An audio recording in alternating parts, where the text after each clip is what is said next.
tell us what the issue is. We should get you on here. That's Yeah. right. Yeah, sure. Hey, who's that artist, music, Amit? Diva. Yeah. You know who Sounds that pretty is? upbeat. No. That's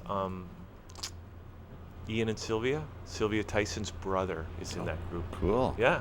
Very nice. Okay, so we have Frank de Jong here, former leader of the Ontario Green Correct. Party, right? Frank, you corrected me. I was checking my Wikipedia this morning. I guess we're a little out of date. That's what happens when you got an open source encyclopedia. So great to have you here. And when I asked you what we were going to be talking about today, you mentioned that you're with a group called Earth Sharing Canada. You're one of the founding members of that, which is a Canadian branch of an international economic think tank, Correct. following the work of American economist Henry George. So this is fascinating. So how can you introduce this whole idea to us? Well, certainly. Henry George died in 1897, and he's one of the few economists who actually has an international grassroots following that are still promoting his work. I mean, you don't have that around John Kenneth Galbraith or or there's still Keynes, some or Keynesians there probably are. around. I'm sure there are. It's an economic thought that enters the general mainstream of thinking. And this guy Henry George, he gets a few pages in every economic survey textbook, but he's not a big name. And he was actually a big name in the second half of the 19th century. And he popularized the idea that government should finance its programs by collecting something known as economic rent rather than taxing people and businesses. And this idea did not originate with Henry George. It actually was postulated by Adam Smith and David Ricardo and John Maynard Keynes, and it's an idea that's out there, and it's being talked about. And you can Google economic rent on, and you get a whole bunch of hits about what it's all about. Now, the upshot is that government has to raise revenue to provide services. We all want healthcare, we want roads, we want education. So the question is, where does government get this revenue?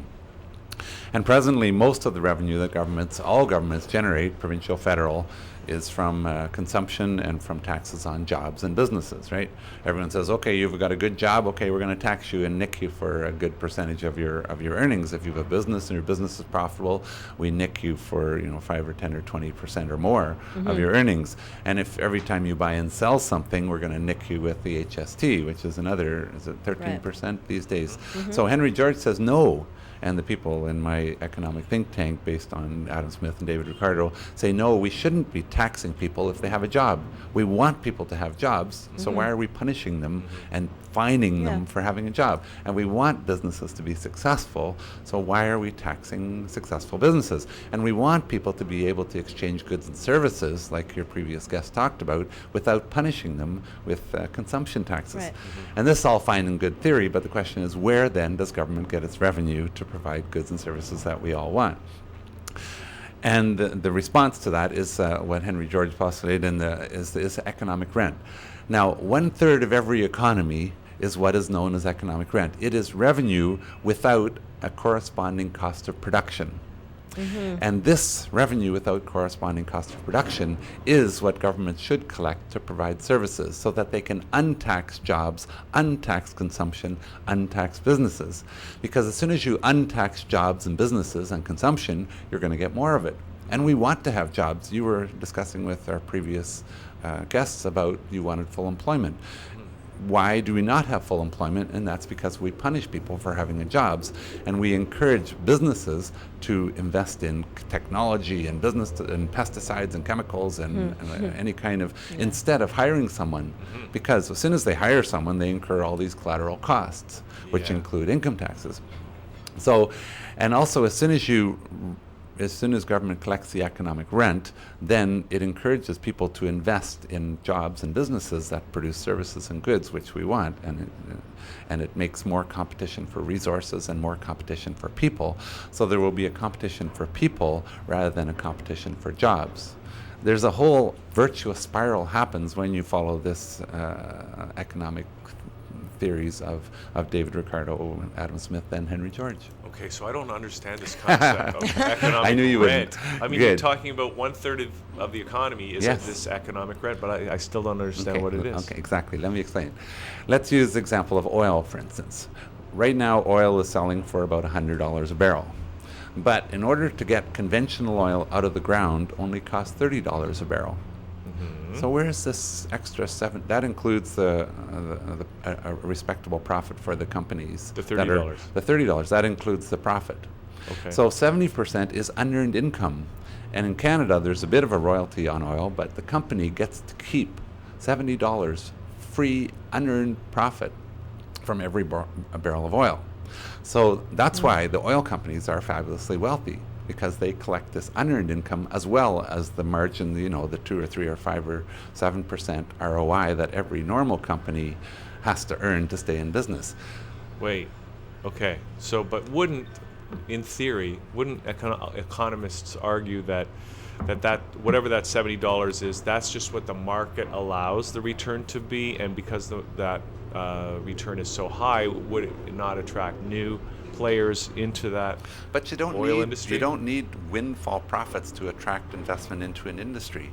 Any industry, whether it's building any product or service, it needs a return on investment, an ROI of 2, 3, 5, 7 or 8%. Otherwise, the business they'll go out of business. So you need at least 5, 6, 7% ROI. Otherwise, people say, well, forget it. This is not a cost-effective business. But you don't need 300% profit on your business to keep it in business. You only need 3 or 5 or 7. If you decide to invest in wind power, your ROI, if you're lucky, we have the microfit program in Ontario, you're going to get an ROI of 5 or 6 or 7% if to keep yourself in business, or any business for that matter. But if you invest in oil, you're going to get 100, 200, 300% return on investment, because it's so lucrative, because oil is finite and desirable, and people can charge a lot more. It's a pseudo-monopoly situation. If you're following what's happening in Venezuela and Colombia, and even the former Soviet Union, Russia, they're collecting much more of this economic rent than we do here. So there's economic rent. There's another issue in Toronto about taxis right now. To buy a They were just beeping earlier. That's what the beeping was outside the window. There we They go. were on strike. Yeah. Oh, they're on strike now. Well, they were. Yeah, it looks like there's there's just all banding together, driving downtown, beeping their horns. These are the drivers who don't own the licenses, I assume, probably. because they are probably in the process of forming a union of some sort. Yeah. And there's also a lot of economic rent in taxi licenses, because a license sells for about $300,000. And That's what the market has. that's what the market has decided. Just like the market has decided that a barrel of oil is worth $100. But if you dissect this $300,000 and that a taxi license is worth, you'll find out that a good 2/3 of it is economic rent, and only 1/3 of it is what it takes to keep someone driving a taxi. That's why these ambassador licenses, they have to pay the city $7,000 a year to keep the license, right? If you're following this issue. But if you own a taxi license, you don't pay the city anything. Right. The owner of the taxi license is like a feudal landlord, or is like an oil company that gets to keep all the extra income that accrues to a taxi license. All right. But when you're talking about something like the oil industry, and there's a lot of industries where I think the argument could be made that it should be a monopoly, maybe a public monopoly of some sort. Like telecommunications, for example, in Canada. And I don't know, I'm still not quite clear on this concept of economic rent. Understood. Because it just... Anyway, but say the argument could be made that for certain industries, a public monopoly might be the best way to go, and that seems to me the best way to collect this economic rent. Well, oil is owned by the public, right? So for the privilege of extracting a resource, we have the system in common knowledge, common parlance is a royalty. So a company, normally if you use trees from the forest, if you use asbestos, or if you use bauxite or whatever, you pay a royalty. But the royalties are extremely low in Canada and most of the world, because government doesn't get most of its revenue from royalties. It gets most of its revenue from taxing people. And that's my whole point. We should untax people and untax business, and uptax the use and the abuse of nature, which means access to oil, access to, well, when a taxi has access to the population of Toronto. They can make a lot of money if you own the license. Because a taxi is a monopoly, like you said. There's a finite number of taxi licenses in Toronto.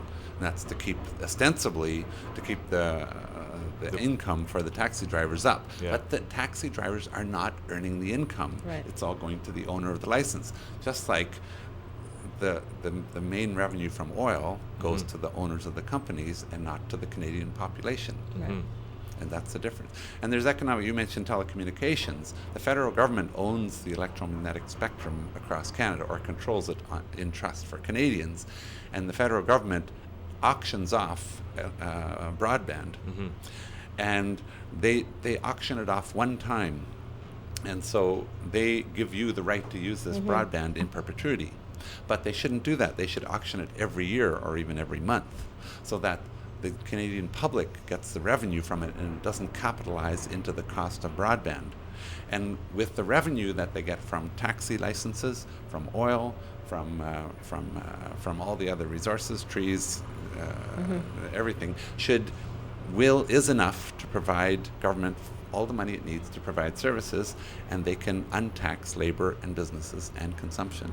That's the economic theory I'm talking about. But isn't it still, if you're imposing a tax on what you're calling the economic rent from industries that, in somebody's opinion, correct me if I'm just trying to understand it and phrase it, that in somebody's opinion is too profitable, right? Or is they're collecting unearned income. Now, how do you define what's unearned income? Well, that's exactly the definition of economic rent. If you have a business and you produce a product, let's say you produce a widget and you're able to sell this widget for twice or triple the cost of production. You have a really good business, right? But what's going to happen is somebody else is going to say, wow, there's a lot of unearned income attached to that product because it's very desirable at the moment. So they'll start producing it as well, and they will sooner or later flood the market and the price will come down. Yeah. But with oil or the electromagnetic spectrum or nature or land, they're not making any more of it. It's finite. So therefore, the price of it constantly goes up and up and up if it's a desirable, finite, non-replicatable asset. Okay, wait a sec, yeah. And that's the difference. That's the key here. Okay, so the difference is that because of its inherent scarcity, the market drives the price up, and the people who are fortunate enough to have their access to that resource are going to earn all that. Yes, there was a little while ago, this Australian company wanted to buy Canada's potash industry, right? Because potash is a very desirable product. There's very little of it left on Earth. In fact, Canada owns something like 40% of the world, has 40% of it, but it belongs to the Canadian people. But the company who has monopoly on potash right now gets all the economic rent. So no wonder this Australian company wants to predate and steal our company, because they want to collect all this unearned income. But the Canadian government, in its wisdom, says, no, we're not going to, it's a strategic asset. And we want to leave all this unearned income with the company who owns it, not the Canadian people. But the point is, if Canada collected the unearned income attached to potash, then there would be no incentive for this Australian company to come here and try to buy it. Because then you would only get an operating or an accounting profit from mining potash instead of a windfall profit which is known as economic rent. So if the Canadian government collected the economic rent from the electromagnetic spectrum, from land, from oil, then there would be no incentive for companies to go from all over the world and invest in this stuff to try to collect these unearned income. It's not fair when a company gets to collect what really belongs to the public. Right, but it seems to me, the trend has been in Canada anyways, that we're moving away from publicly controlled companies, corporations, assets, and that sort of thing. No, the companies can control, they can have monopoly over the asset if they want, but the government should capture and make public the unearned income that's associated with that. Another example is myself. I own a house in Toronto. Land is very desirable in Toronto, especially downtown, whatever. Our house, my partner and I bought it 12 years ago, it has doubled in price. the cost of the building has not gone up. In fact, the cost of the building is the same. In fact, we haven't done much renovation, so it's actually the cost of the building's gone down. So it's actually not the building that's gone up in price, it's the land underneath Right. our building, because land is finite. But me and my partner, we have monopoly over our lot. So when we bought it for $150,000, 10 years, 12 years ago, now it's worth about $400,000. So if you remove inflation out of that, our land has accrued about $150,000. So I have earned, the person sitting in this chair right beside you has earned $150,000 in his sleep. I have got to collect, I have allowed to collect $150,000 of unearned income of economic rent. Now, where did this money come from? It comes from all the people in Toronto who are getting up every morning Yeah. and working. Yeah. When you have a job, you generate two revenue streams. One revenue stream is your salary. The other revenue stream is economic rent, which accrues to finite, desirable assets like oil, like potash in Canada, like land, like the electromagnetic spectrum. So the only way to really get rich is to collect unearned income. I rented for about 20 years in Toronto and Ottawa. And at the end of every year, I was flat broke. My net worth was still zero because I was earning enough to pay the rent and basics, but I was able never to put much aside. But now that I bought a house, like magic, now I'm worth $150,000 without doing anything. So there's about 30% of every economy is unearned income, and that's what government should collect instead of collecting income taxes and business taxes and GST or HST. That's the economic theory. Now, what about when you talk about, and I don't know if this is strictly adheres to your concept, but it seems to me that interest that banks earn is unearned rent, unearned You're absolutely right. income. That's when you buy a house, you're buying the 10 years of future economic rent capitalized into the price, and you have to get a big, huge loan from the bank to get this money to buy it, and then after 10 years, and after you've paid off the mortgage, then you get to collect the economic rent. But I've paid about $100,000 in various taxes to the provincial, federal, and municipal governments, but I've received it all back in economic rent. So in effect, I and my partner have not paid a penny of taxes in the last 10 years. The only people who pay taxes in Toronto are the people who rent. There's a massive injustice happening in Toronto and every other city. The people who own assets collect all their tax money back. They can't spend it right now until you sell your house, etc. But you can borrow against it and buy another Right. house and charge rent. You can get education. You can start a business. If you own the Mona Lisa, it goes up in price if more and more people want to buy it. But if you happen to have monopoly over that painting, you collect this wealth when you sell it. It's exactly the same as land, exactly the same as oil and other assets. So this is the theory. And you would still, it's not a free lunch. Everyone is still paying tax, but I should be taxed on my land. The economic rent that I accrue belongs equally to all the citizens of Toronto, whether you own land or not. But I shouldn't be paying income taxes. I have a job. I'm a half-time elementary school teacher, and I'm paying, quite a bit of my salary Right. in taxes. So the government is punishing me for having a job, but the government doesn't punish me or repatriate the wealth that accrues to the assets that I own. So this is great for me, relatively, but it's bad for people who rent, and that's the injustice. And it's bad for all the Canadians who are not collecting their share of the economic rent that accrues to oil and potash and all these other finite assets. It's a fascinating theory which has phenomenal repercussions. The reason we're still a fossil fuel culture is because the big companies control the fossil fuels and collect the rent from it, and they're fabulously wealthy, and they advertise like mad. So nobody in their right mind would invest in electric cars. No one would invest in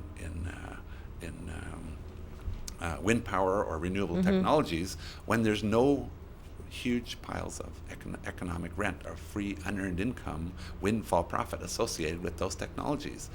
The unearned income is associated with the finite, desirable assets of essentially nature. So there's an incentive to control nature, liquidate nature now, instead of an incentive to invest in normal business practices of renewable technologies. it's fascinating. I'm sure you're a little perplexed, but it took me a number of years to get my head around all this. Yeah. I'm thinking also in terms of even if it's a great concept, how do you implement something like this? Yeah, because where I would you think start? that you Yeah. talk to the politicians, they're gonna. First of all, going to take them a while to wrap their heads around it, and then you've got to convince a lot of people to change their behavior, and you're kind of pulling the rug out from a lot of people's True. gravy train. But you're also benefiting even more people with the system. I know people will hesitant, but they're doing it in British Columbia. They have a carbon tax in BC. So that's one way of collecting the economic rent from oil in British Columbia, and that gives the government revenue with which it is reducing income taxes. And that's why I was in the Green Party, because the Green Party always talked about tax shifting. Now, all political parties are tax shifters. The Conservatives want to shift taxes off of business onto the little guy. The NDP wants to shift taxes off of the little guy onto the big dirty corporations and evil rich people. The Liberals basically want to shift taxes off of people and onto stuff, onto consumption taxes. Whereas the Green Party says tax bad's not goods. We should untax people and the things we want, like clean air, and so therefore we should be charging people for the privilege of polluting the air, which we don't do. We should charge people for the privilege of using the earth, of liquidating nature, of destroying nature, of polluting water, etc. And so therefore we shouldn't be taxing jobs, because we want people to have jobs. So tax bad's not goods. A societal good is employment. A societal good is organic food. A societal good is successful businesses. Well, makes sense. How would you again? And so a carbon tax is one such example of shifting it on to collecting economic rent.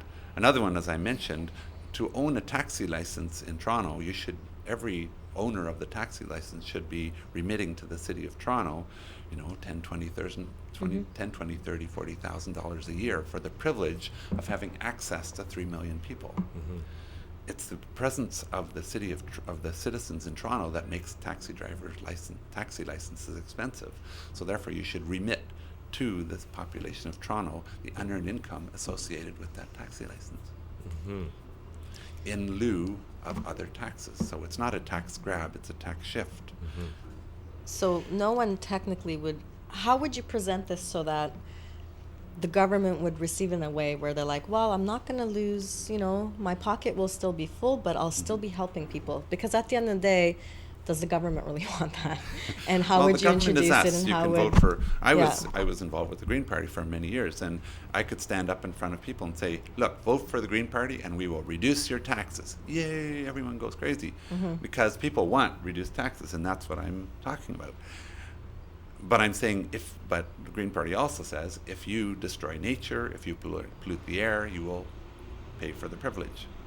So government will get its revenue from the destruction of the earth and the wasting and squandering of resources, rather than punishing people for having jobs. Now, this is a very attractive program to almost anyone who can figure this out. Right. Because it's a disincentive to destroy the planet. Of course. Right? Of course. Because as soon as everybody knows, as soon as you tax something, people will use less of it. If something is free or almost free, it'll soon become scarce, because everyone will say, wow, that's free, let's use it. If we allow people to use the atmosphere as a pollution sink, all the businesses will do that. They're externalizing the true costs of their business.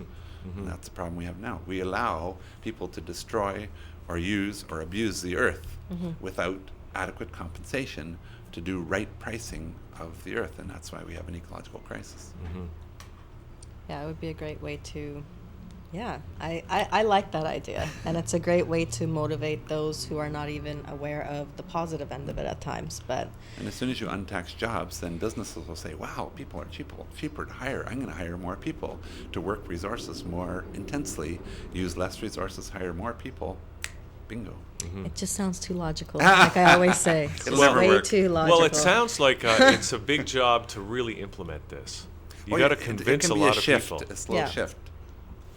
But we have to, if people figure out, well, why are we taxing people? We should be taxing nature. Then they'll say, oh, yeah, that makes sense.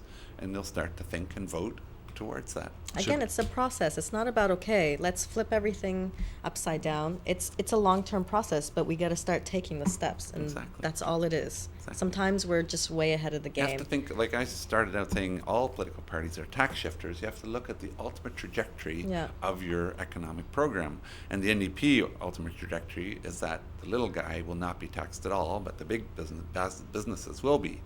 So in effect, but whereas the Conservatives will say the big business should not be taxed at all, but all the taxes should be on the little guy. So we are saying taxes should not be on people or businesses; it should be on nature. Okay, so what about banks? Should we get rid of interest, the concept of interest? Not the concept of interest. If anyone lends someone money, if I lend my brother money, I say, well, you can lend if I'm a nasty brother. If I was a nice brother, I'd say you don't have to pay me back any interest. But interest is a natural thing. When you hire someone, you pay them salary. When you borrow money, you pay interest. It's like rent of the money, in a sense. Of course, it's the right to borrow money. Capitalism just means piles of money around that people can borrow to start businesses. And we want people to start businesses, do we not? They need access to capital to start businesses. But the rub is many people want to borrow money to invest in finite assets like land and oil, etc., so that they can be rapacious and collect this unearned income. That is the rub of the issue. Right. If government collected the unearned income, then all borrowing of capital would be for productive purposes, Right. which is what we want. So Okay. capitalism is a perfectly fine idea. It's just a tax structure which doesn't properly value the earth and value humans is the problem. Okay, so Frank, like that. so you're no longer a leader of the Green Party, but you're involved with this group, Earth Sharing Canada. Do you guys have meetings, or do you get Yes. together and try to work on how to do it? Yes, we have a website, earthsharing.ca. People can check it out, and there's contact information on there, and we'd love to hear from you. We have a Google group, we have meetings, we're part of an international movement. Many Green parties are catching on to this idea because it fits perfectly into tax bads, not goods, which is our slogan of our economic program. It's an idea that will eventually eliminate poverty, to reduce dramatically the amount of poverty, because the reason we have poverty is because people who are renters don't get their share of the unearned income that accrues to finite assets. Yeah, it's a So- two-tier society. Yeah, if you live in Alaska, every Alaskan gets a check every year for $2,000, which is their share of the oil revenue. Yeah, doesn't royalties. Alberta do the same? Alberta has the Heritage Yeah. Fund, which is a way of collecting some of this economic rent for public purposes. Yeah. It's lovely. Awesome. Okay, Frank. Well, listen, great to have this conversation. I still have to wrap my head around this a little bit, though. But, it's great to talk about alternative approaches, because I think we really need them. So thanks for coming in today. Thank you very much. Thank you. Great pleasure to be here, and congratulations on your station. Thank you. Okay, let's play a little more Diva, and we'll come back with more Liquid Lunch right after this.